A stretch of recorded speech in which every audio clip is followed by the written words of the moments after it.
प्यारे मित्रों, देशवासियों, आप सब लोगों को सामान्य ज्ञान ग्रुप परिवार की ओर से मैं चित्रकूट त्रिपाठी आप लोगों का हार्दिक अभिनंदन करता हूं। और आज की कक्षा स्टार्ट करने से पहले आप लोगों को एक रिक्वेस्ट करूंगा, शेयर, लाइक और सब्सक्राइब अवश्य करें।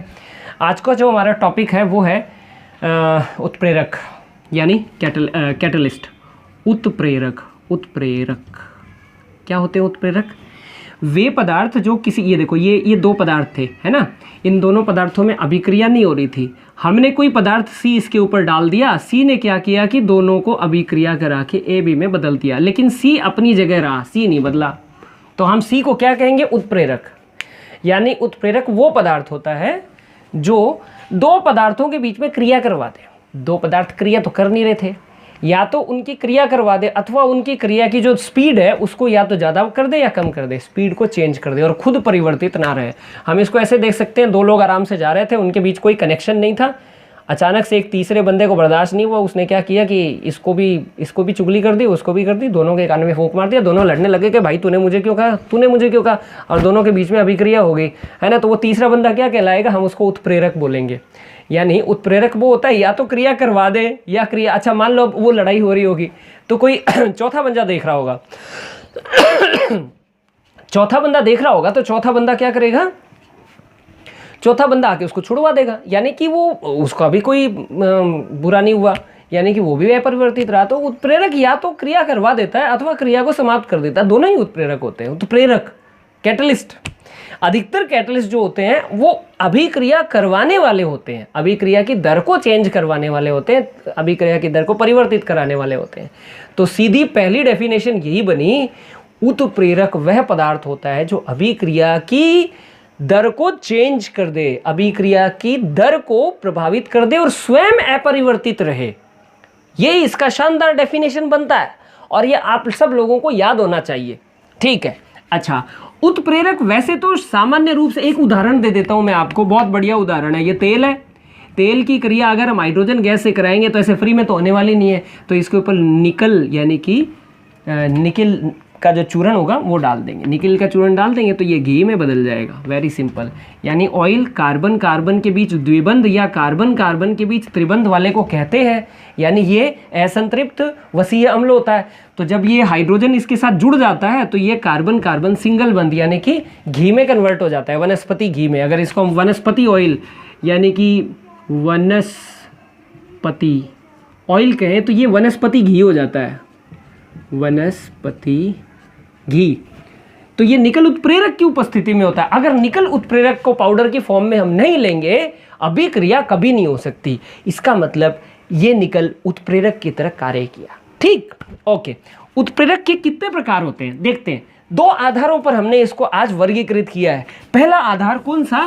पहला आधार है इसकी अवस्था के आधार पर, और दूसरा जो है वो इसकी क्रियाविधि के आधार पे। तो अवस्था के आधार पे दो प्रकार के उत्प्रेरक होते हैं, होमोजीनस और हेट्रोजीनस, अर्थात सममांगी, ठीक है। और ये वाला मैं रहता है या ये वाला, ये देख लेना आप लोग, सममांगी। और दूसरा होता है विषम मांगी। थोड़ी सी हिंदी वीक है अपनी, ठीक है। तो दो प्रकार के ये आपके उत्प्रेरक होते हैं जो अवस्था के आधार पे होते हैं, ठीक है। और वैसे अगर क्रिया परिसर के आधार पे हम देखा जाए तो ये होता है धनात्मक उत्प्रेरक। किस तरह से होता है? धनात्मक, नाम से ही पता लग रहा है, धनात्मक अर्थात अभिक्रिया को तेज करने वाले। दूसरा कौन सा हो गया?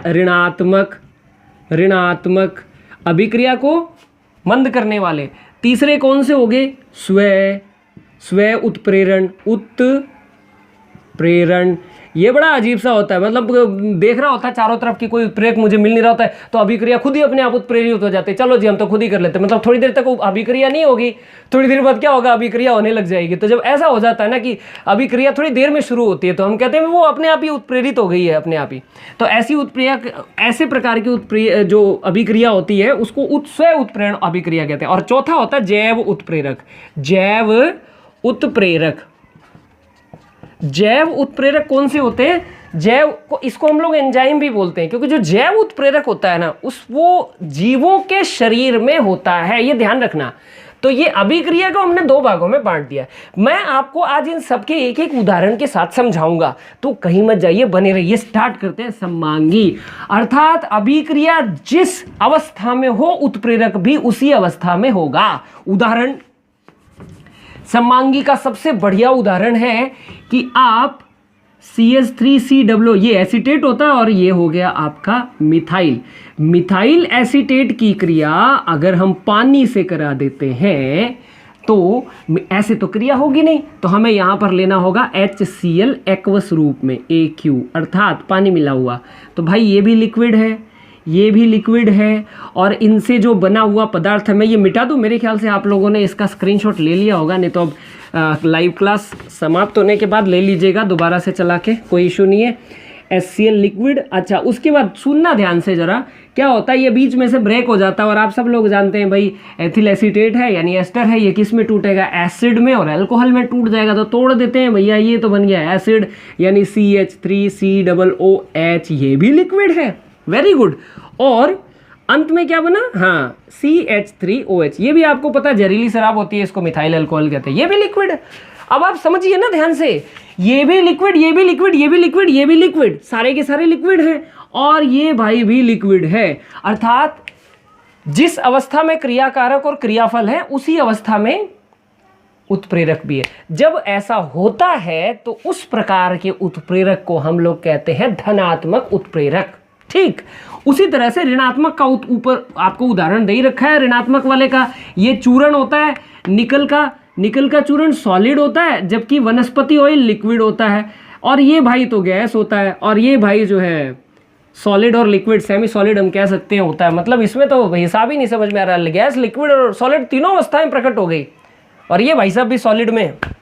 मतलब ये अगर इसमें से रिलेटेड होते तो हम बात मान भी लेते, लेकिन दिक्कत है भाई ये सॉलिड है, इसका मतलब ये विसमांगी प्रकार का उत्प्रेरक है तो उत्प्रेरक, धनात्मक भी है विसमांग भी। धनात्मक मतलब अभिक्रिया को तेज भी कर रहा है, अभिक्रिया को करा भी रहा है, और विसमांगी प्रकार का उत्प्रेरक भी है। तो ये तो थे सममांगी और विसमांगी प्रकार का उत्प्रेरक। इस पे ज्यादातर प्रश्न ऐसे आते हैं, अगर कंपटीशन एग्जाम में कोई प्रश्न बना तो इस तरह से दे देगा, उपरोक्त दी गई अभिक्रिया में उत्प्रेरक का प्रकार है।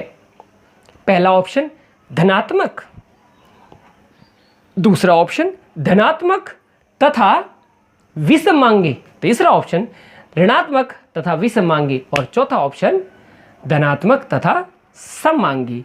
तो इसका उत्तर इस अभिक्रिया के परिप्रेक्ष्य में आप बताएं जरा जल्दी से, 1 सेकंड में। बहुत सही जा रहे हैं आप लोग, एकदम परफेक्ट। धनात्मक उत्प्रेरक एकदम, हाँ इसका सही उत्तर क्या होगा, अभिक्रिया क्या है, इसमें अभिक्रिया में उत्प्रेरक क्या है, एक तो विसमांगी है और दूसरा धनात्मक है, तो इसका सही उत्तर क्या होगा, विसमांगी धनात्मक या धनात्मक विसमांगी, इसका सही ऑप्शन हो जाएगा। वेरी गुड, बहुत बहुत बधाई हो आप सब लोगों को, एकदम परफेक्ट जा रहे हैं आप लोग। हाँ उसके बाद अगर मान लो ये अभिक्रिया दे के पूछ ले कि निम्नलिखित में से, ये वाली अभिक्रिया है, निम्नलिखित अभिक्रिया में उत्प्रेरक का प्रकार क्या है, तो इसका भी वही 4 ऑप्शन होंगे, तो इसका उत्तर क्या हो जाएगा, इसका उत्तर हो जाएगा कि भैया ये धनात्मक है, और क्या है, एक तो धनात्मक है, दूसरा ये सममांगी है, क्योंकि ये सारे एक ही अवस्था में, यानी सब लिक्विड है, या तो सब हो सकता है गैस या सब हो सकता है सॉलिड हो। तो जब सब कुछ एक ही अवस्था में होती है तो वो सममांगी कहलाता है, जो भी एंजाइम होता है। इतना तो समझ गए होंगे आप लोग। तो ये आपका उत्प्रेरक हो गया। तो ये 2 प्रकार के हो गए। अब हम बात करते हैं इसकी क्रिया के आधार पे। धनात्मक तो आपको बता ही दिया, जो भी क्रिया की दर को तेज कर दे।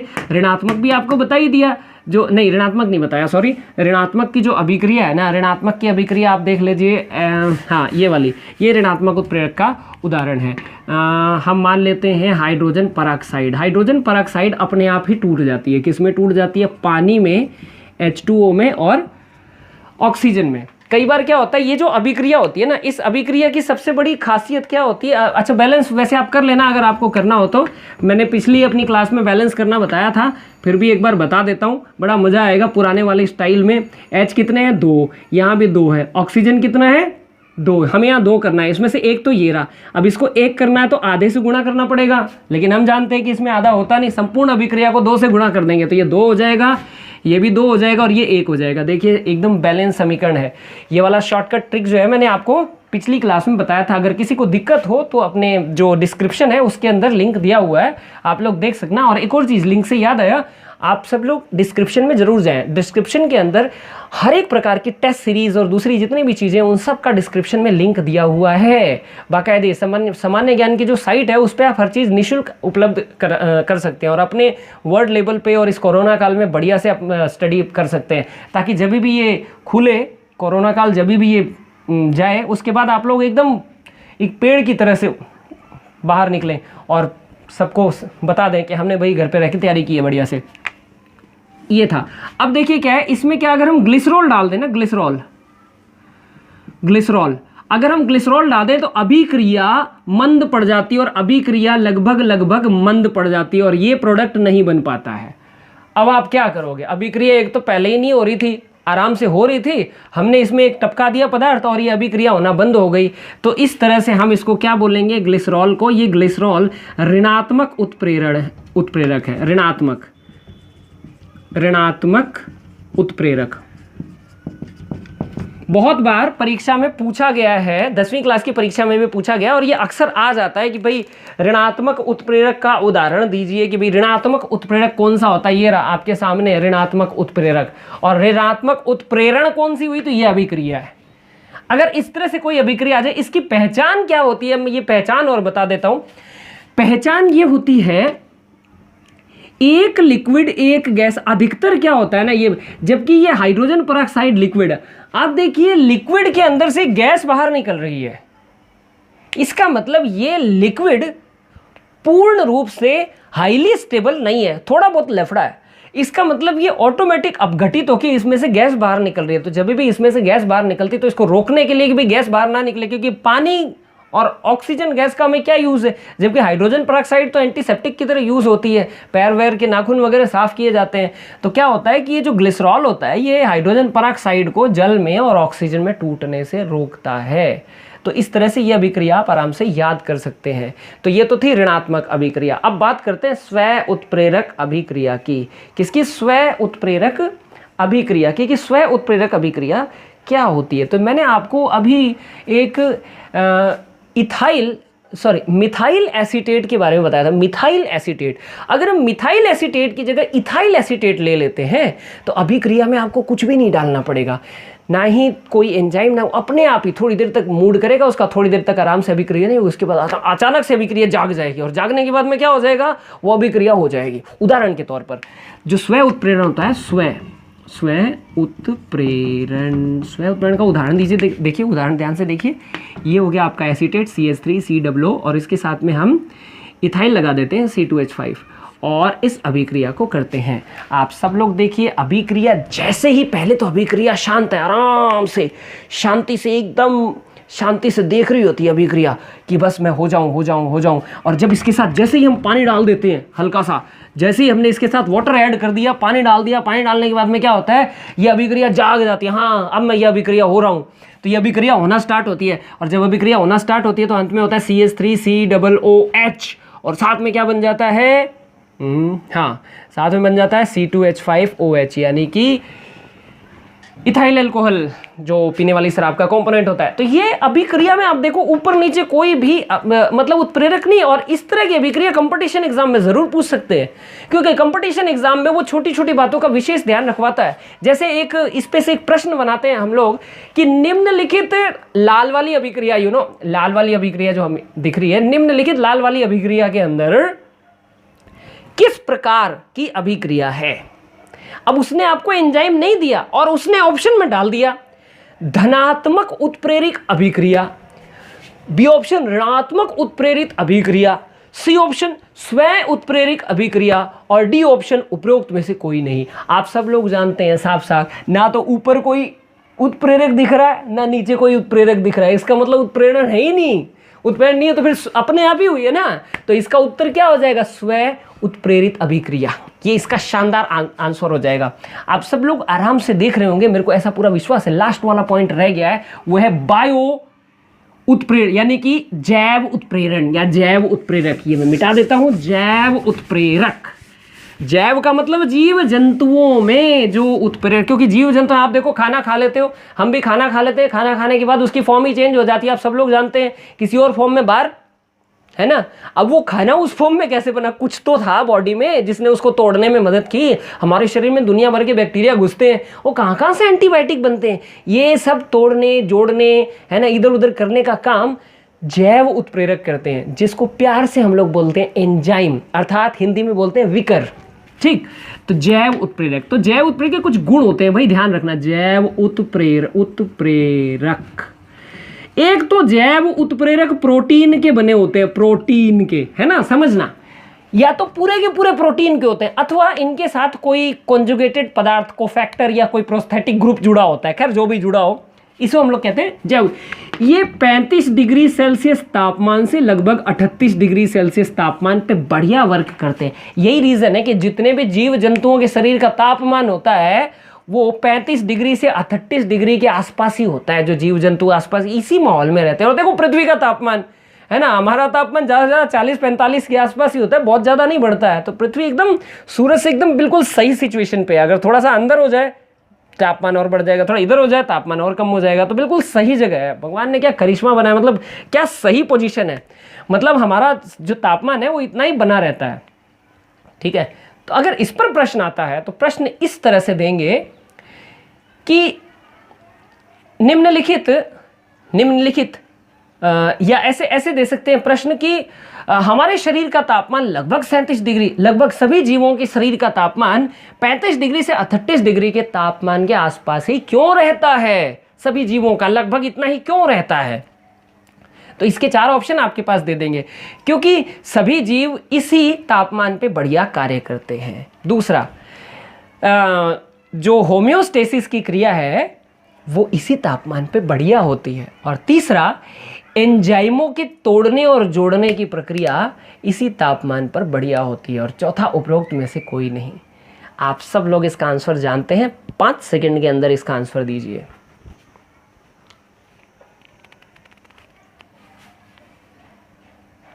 हाँ जी, कितना हो जाएगा, इसका क्या आंसर हो जाएगा, बिल्कुल, कि जोड़ने और तोड़ने की प्रक्रिया जो एंजाइम से संबंधित होती है वो इसी तापमान पे सबसे अधिक होती है।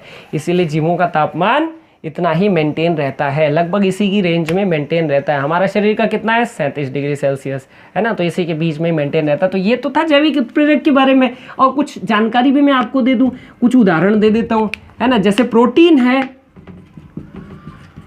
प्रोटीन पहले पेप्टोन में टूटता है, पेप्टोन प्रोटीओजेज में टूटता है, प्रोटीओजेज फिर अमीनो अम्ल में टूट देता है। हम डायरेक्ट ही अमीनो अम्ल लिख देते हैं, समझदार तो आप लोग बहुत हैं, अमीनो अम्ल लिख दिया तो आप लोग समझ ही जाएंगे, है ना।